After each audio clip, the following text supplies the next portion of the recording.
Hello guys, आप देख रहे हैं मेरे चैनल एडी रिएक्शन। आप और हम। तो दोस्तों, जो पिछले दिनों अभी जब गदर 2 रिलीज हो चुकी थी और वो धुआंधार कलेक्शन कर रही थी बॉक्स ऑफिस पे, तो एक बॉलीवुड के गलियारों से ये न्यूज बाहर निकल कर आ रही थी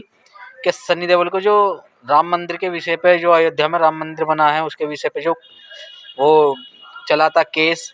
कि वही वहाँ मस्जिद बनेगी या मंदिर बनेगा, उसी के विषय में जो केस चला था, तो उसमें उसी के ऊपर एक आधारित फिल्म बनाई जा रही है। तो उसमें सनी देओल को रोल ऑफर किया गया था और संजय दत्त को दूसरी तरफ का रोल ऑफर मिला था, यानी जो उनके सामने वाले पक्ष की तरफ से वकील का किरदार निभाकर सन्नी पाजी से वकील होकर लड़ते वो। तो उनमें दोनों में बहसबाजी चलती, तो आखिर के दर्जे तो आपको पता ही है, हीरो ही जीतता। तो आपने ये भी देखा होगा कि वकील का किरदार कितना धांसू निभाते हैं सनी देओल, आपने दामनी में पहले ही देख लिया होगा। जो तारीख पे तारीख वाला डायलॉग है और ये 2.5 किलो का हाथ वाला डायलॉग ले लीजिए, या ऐसे ऐसे धांसू डायलॉग थे वो दामनी में सनी देओल ने वो वकील की भूमिका में ही बोले थे। तो मैं आपसे बता देना चाहता हूँ, तो उसकी फीस को लेकर कुछ मतलब अटकलें चल रही थी कि भाई हाँ, सनी पाजी ज़्यादा फीस मांग रहे हैं और वो इतनी फीस दे नहीं रहे हैं, तो इस वजह से वो प्रोजेक्ट रुक चुका है। तो ये उस फीस की और उस प्रोजेक्ट की बात मैं इसलिए कर रहा हूँ क्योंकि फीस को लेकर वो कुछ लोग ये कह रहे थे कि सनी पाजी ने एक फिल्म हिट क्या दे दी, तो उसके वजह से वो इतनी मोटी फीस कैसे ले सकते हैं। अरे भाई, जब टाइगर श्रॉफ 20 करोड़ 30 करोड़ ले सकता है, रणवीर सिंह 50 करोड़ या 40 करोड़ ले सकता है, यहाँ तक कि शाहिद कपूर भी 40 करोड़ रुपए की फी की है, तो जब ये इतनी मोटी मोटी फीस ले सकते हैं सनी पाजी 500 करोड़ क्लब में एंट्री लेने के बाद गदर 2 के जरिए, तो वो 50 करोड़ रुपए की फीस क्या भारी मानी जा सकती है किसी प्रोड्यूसर या डायरेक्टर के लिए। तो अब ये बॉलीवुड के गलियारों से एक नई न्यूज निकल कर आई है ये कि बॉर्डर 2 का दूसरा पार्ट आ रहा है, उसमें सनी पाजी को भूषण कुमार यानी टी सीरीज के मालिक भूषण कुमार भर दिया सनी पाजी को, और उससे अलग भी ये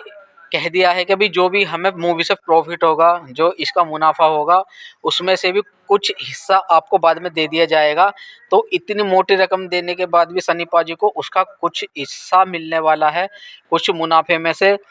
पैसा मिलेगा सनी पाजी को बाद में। तो मैं उन हेटर्स के लिए ये बात बता देना चाहता हूँ, ये वीडियो स्पेशली उन्हीं के लिए बनाई है जो ये बात कह रहे थे कि भाई सनी पाजी इतनी मोटी रकम मांग रहे हैं, तो किस बात के लिए मांग रहे हैं। अब उनका इतना वजूद नहीं है कि गदर टू तुक्के में चल गई है अभी, हालांकि उन्हें ऐसा लग रहा होगा, लेकिन जब अब आगे आने वाले प्रोजेक्ट हैं सनी पाजी के, जैसे कि मैं आपसे बात कर रहा हूँ बॉर्डर 2 पर, जब बॉर्डर 2 मूवी आएगी तो सनी देओल का असली जलवा उनकी आंखों के सामने जब आएगा कि हाँ, सनी पाजी कितने बड़े सुपरस्टार थे और आज भी हैं और हमेशा रहेंगे। क्योंकि शेर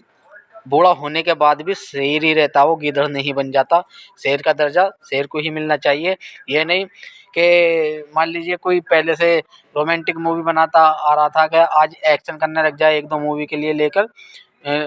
और उसे एक्शन हीरो मान लिया जाए। अरे भाई, देओल फैमिली शुरू से ही एक्शन करती आई है, और जो बॉलीवुड इंडस्ट्री को देओल फैमिली ने एक्शन परोस कर दिया है, इतना अच्छा एक्शन ना ही तो पहले किसी ने दिया था और ना ही अब दे रहा है और ना ही आगे आने वाले वक्त में देगा। अगर कोई देगा तो वो देओल फैमिली से ही कोई शख्स होगा, चाहे वो कोई भी हो। जो भी जनरेशन के उनके नए कलाकार आने वाले हैं, या बॉबी देओल का बेटा ले लीजिए, या बॉबी देओल को अभी अब काम मिलने लग गया, बॉबी देओल हो सकता है दोबारा से अपनी पकड़ मजबूत बना लें। फिलहाल अभी तो सनी देओल ने ही सही ठीक ठाक काम कर रखा है, लेकिन मैं आगे आने वाले 15 साल की बाद की बात कर रहा हूँ। क्या अब देखते हैं क्या होता है। हालांकि अब वीएफएक्स से ज़्यादा काम होता है, पहले ऐसा एक्शन नहीं दिखाया जाता जैसे सनी पाजी दिखाते थे और आज भी दिखा रहे हैं। और उन्होंने ये गदर 2 के जरिए साबित भी कर दिया है कि वीएफएक्स ही एक्शन करने का असली मकसद नहीं होता। जो रियल एक्शन है वो आज भी पब्लिक पसंद करती है और कल भी करती रहेगी, सिर्फ उसे दिखाने का सही ढंग होना चाहिए और जो डायलॉग बोलने का सही तरीका होना चाहिए। और आप ये सभी जानते हो कि सनी देओल से अच्छे डायलॉग आज के पहले से ही कोई इंडस्ट्री में नहीं बोल पाया है, जितने धांसू डायलॉग बोलते थे। चाहे वो तारीख पे तारीख वाला ले लीजिए या बलवंत राय का कुत्ता वाला ले लीजिए कि पहन लो अपने गले में पट्टा और बन जाओ बलवंत राय के कुत्ते। तो ऐसे ऐसे जो डायलॉग हैं, और या फिर जीत फिल्म में ले लीजिए कि काजल इन हाथों ने हथियार चलाने छोड़े हैं, चलाना भूले नहीं हैं। अगर इस चौखट पर बारात आई तो बारातियों की लाशें बिछेंगी, लाशें, और सबसे पहले अर्थी उसकी उठेगी जिसके सर पर सहरा होगा। इतने धांसू डायलॉग जो सनी पाजी ने बोले हैं, शायद आज तक किसी ने नहीं बोले हैं और शायद आगे आने वाले वक्त में कोई बोल भी नहीं पाएगा। तो मेरे कहने का मतलब ये है, नवरात्रों के दिन चल रहे हैं, तो ये एक अच्छी खबर आई है देओल फैमिली के लिए, सनी देओल पाजी के लिए, और खासकर सनी देओल के फैंस के लिए, जो अब 19 अक्टूबर को उनको जन्मदिन भी आने वाला है। तो देखते हैं कि फाइनली उनके कौन कौन सी मूवी का खुलासा होने वाला है और ऑफिशियली तौर पर कौन कौन सी फिल्मों का वो अनाउंसमेंट करने वाले हैं। अगर दोस्तों आप भी उनके जन्मदिन पे किसी भी मूवी का वेट कर रहे हो तो मुझे कमेंट में लिखकर ज़रूर बताना, या आपको किसी मूवी का आइडिया होगा इस मूवी का अनाउंसमेंट होने वाला है 19 अक्टूबर। उसकी कहानी पे तो 2015 से ही काम चल रहा था बॉर्डर 2 पे, सिर्फ वो बन ही नहीं पा रही थी, चाहे वो बजट को लेकर कमियां थी या फिर ये लगा लीजिए कि सनी पाजी को लेकर ही दूरियां बनी हुई थी प्रोड्यूसर और डायरेक्टरों के मन में, कि शायद सनी पाजी को लेकर वो मूवी को हिट कर पाएंगे नहीं कर पाएंगे। लेकिन गदर 2 ने सारे ही रास्ते खोल दिए सनी पाजी के लिए, और अब देखते हैं कि वो गदर 2 से क्या कमाल करने वाले हैं, सॉरी वो बॉर्डर 2 से क्या कमाल करने वाले हैं। गदर 2 से तो उन्होंने हंगामा कर ही दिया, और गदर 3 भी आएगी ही। गदर 3 में तो मुझे पूरा विश्वास है, जितने भी ये रिकॉर्ड अब बन रहे हैं एक झटके में सारे ही गदर 3 तोड़ने वाली है, जैसे कि अभी गदर 2 ने तोड़ा था। चाहे वो एक दिन के लिए तोड़ा हो, पर सारे ही रिकॉर्ड तोड़कर हिंदी भाषा में ध्वस्त कर दी थी, और